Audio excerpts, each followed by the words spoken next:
Okay, so what we're going to do today is just a simple slice up a photographic image into different layers so that I can do a variety of things in different programs with that. I could stay in I'm in Photoshop right now with this image. Um, and I could stay in here and do different things with it in Photoshop because I've got because of dividing it into different layers, or I could take it into any other program. I could take it into Illustrator and InDesign as separate layers and insert things in between them like text or something like that. But in this particular case, what I want to do is have it sliced into different sections so that I can use it in XD and have different things happen with it, either as an animation or with different layers that will come up within the prototype of an app that we'll create in XD.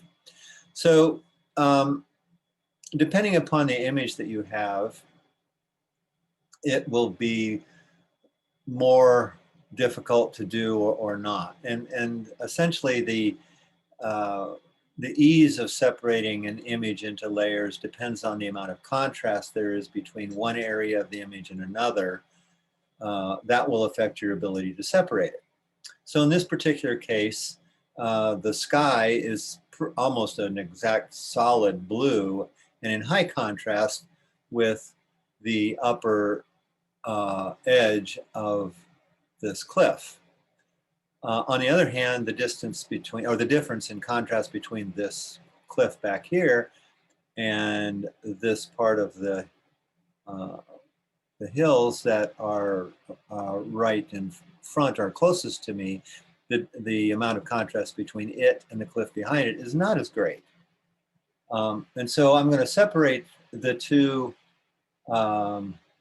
into three layers, both the hills in front, the middle cliff layer, and the sky, each into their own layers.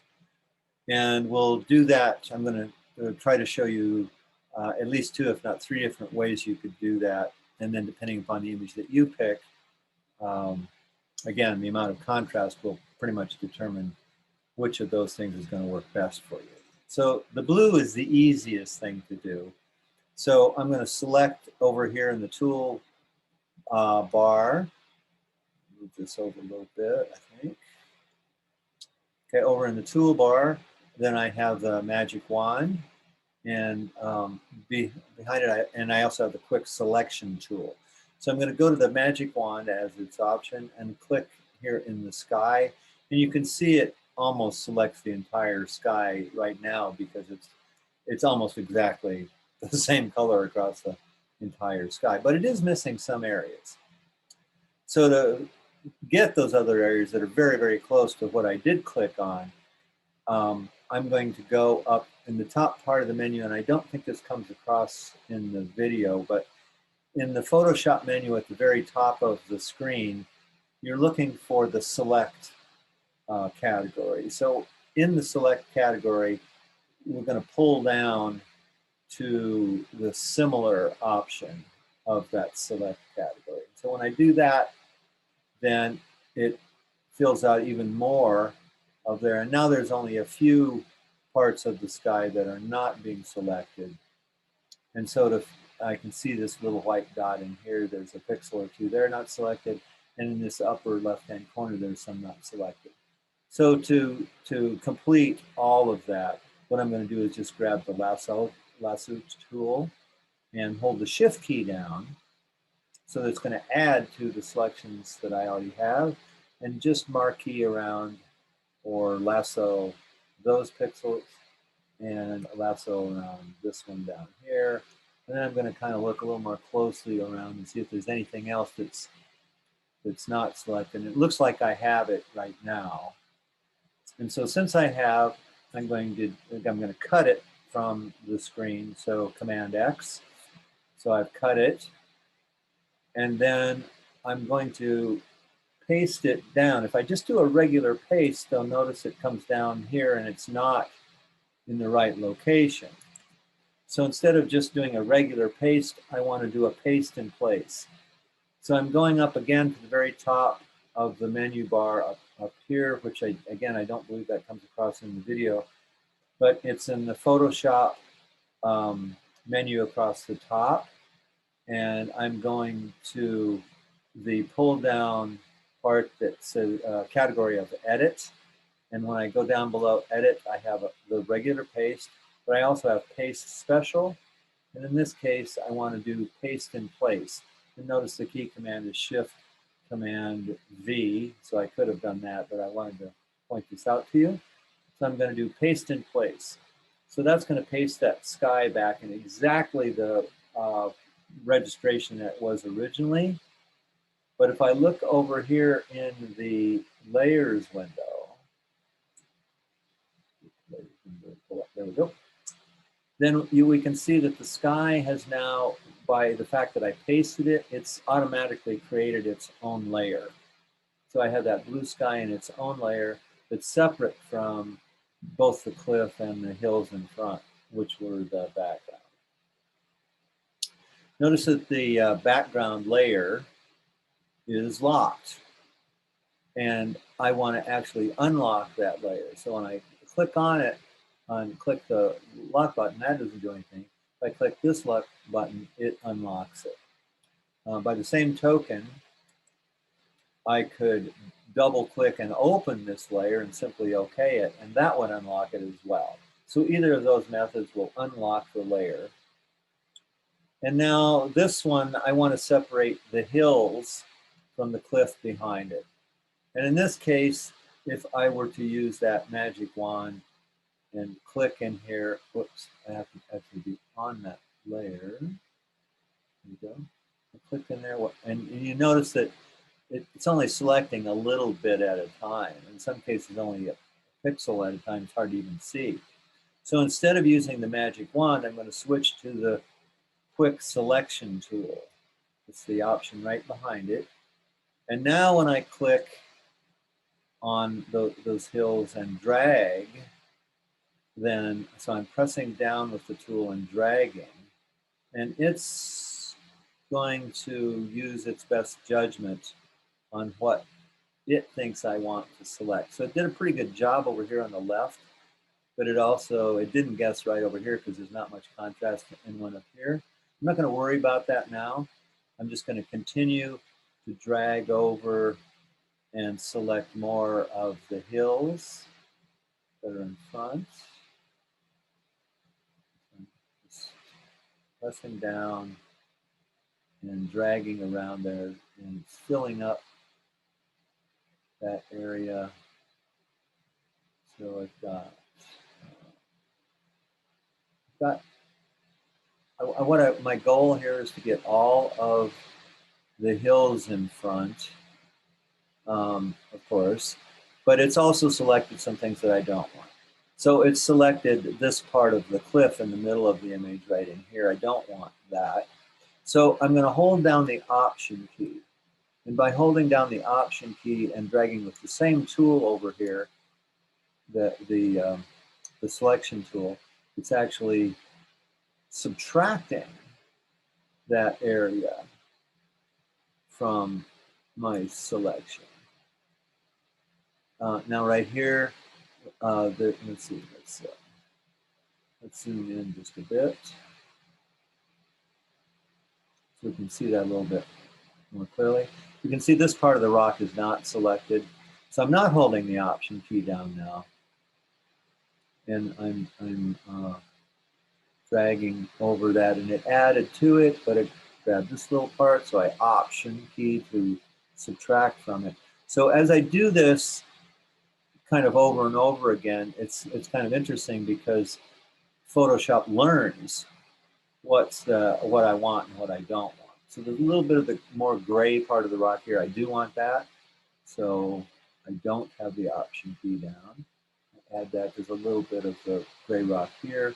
And of course, it doesn't know that I don't want this yet, so I hold down the Option key and subtract that from my selection. So I do this, back and forth with the Option key to deselect and just add to it to uh, without any other key to select. So now I'm optioning and deselecting this to shrink it back down to that part. Let's see. This is kind of hard right here, right? So it's very close to this value. So I'm going to try to option and shrink it back up into that because it's the shadow of the cliff behind it. And then, or no, that's not true, is it? That is the shadow of, oh, but it's the shadow of this rock on the cliff behind it. That's what this area is. So I don't want that right now. I just want the rock. So we've got that. We're going to option key down to shrink that up a little bit there. I believe that that probably goes a little bit as well. So I'm moving around my selection now to see that I have everything that I do want. And notice how it just snapped out and grabbed that shadow, which I don't like. And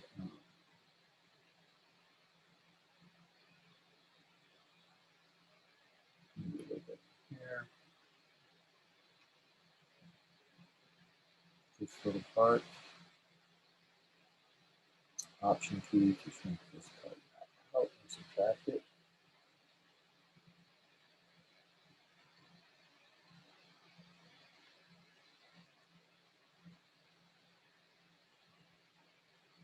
And I'm probably not going to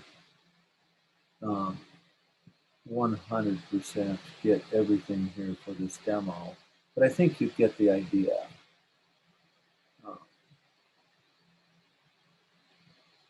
Let's take this part out. So this is with the option key.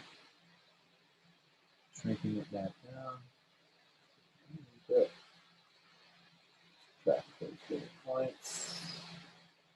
Okay, now Command 0 to come back out, and we're going to say that's good enough here for our demo. And I have this whole selection of the hills in front now. So again, I'm going to Command X to cut it. And then I'm going to, from the edit part of the top menu, come down to paste special and toggle over, I guess, to paste in place. And we'll look at the layers window, and we can now see there are 3 layers there. One for the sky, one for the foreground, the one I just got through pasting, and then the original background is now layer 0. It's the cliff is what that is.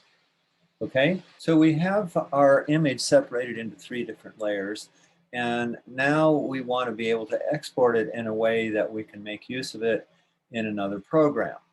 And there's 2 steps that you want to do and pay close attention to make sure that that will work for you. Basically, the idea is that you want to export each of the layers separately. That's one of those points. And the second point is that you want the background in each of those layers to be transparent. So those are the 2 concepts that you want to keep in mind. So how do we do this? There are 2 ways to actually export the layers from Photoshop. I'm going to show you one of those ways first, because there are times when you only want to export one of perhaps many layers within an image. But in fact, you could export all of the layers this way as well. But I got to say that because it's slower in the way that I'm first going to describe to you, you normally would only pick this one if you wanted to export one of the layers. So to do that, you'd be in the layers window. And from the options of the layers window, you would go to export as. And then here you would pick a file format, and and when it says export all, it just simply means it's going to export everything that's on that layer. The key here in doing this one is the file format to keep the transparency. So many of the file formats that are available to you to export from here do not will not allow you to keep the transparency. Notice PNG does, but JPEG does not. Neither does GIF, and if we went down to, let's see,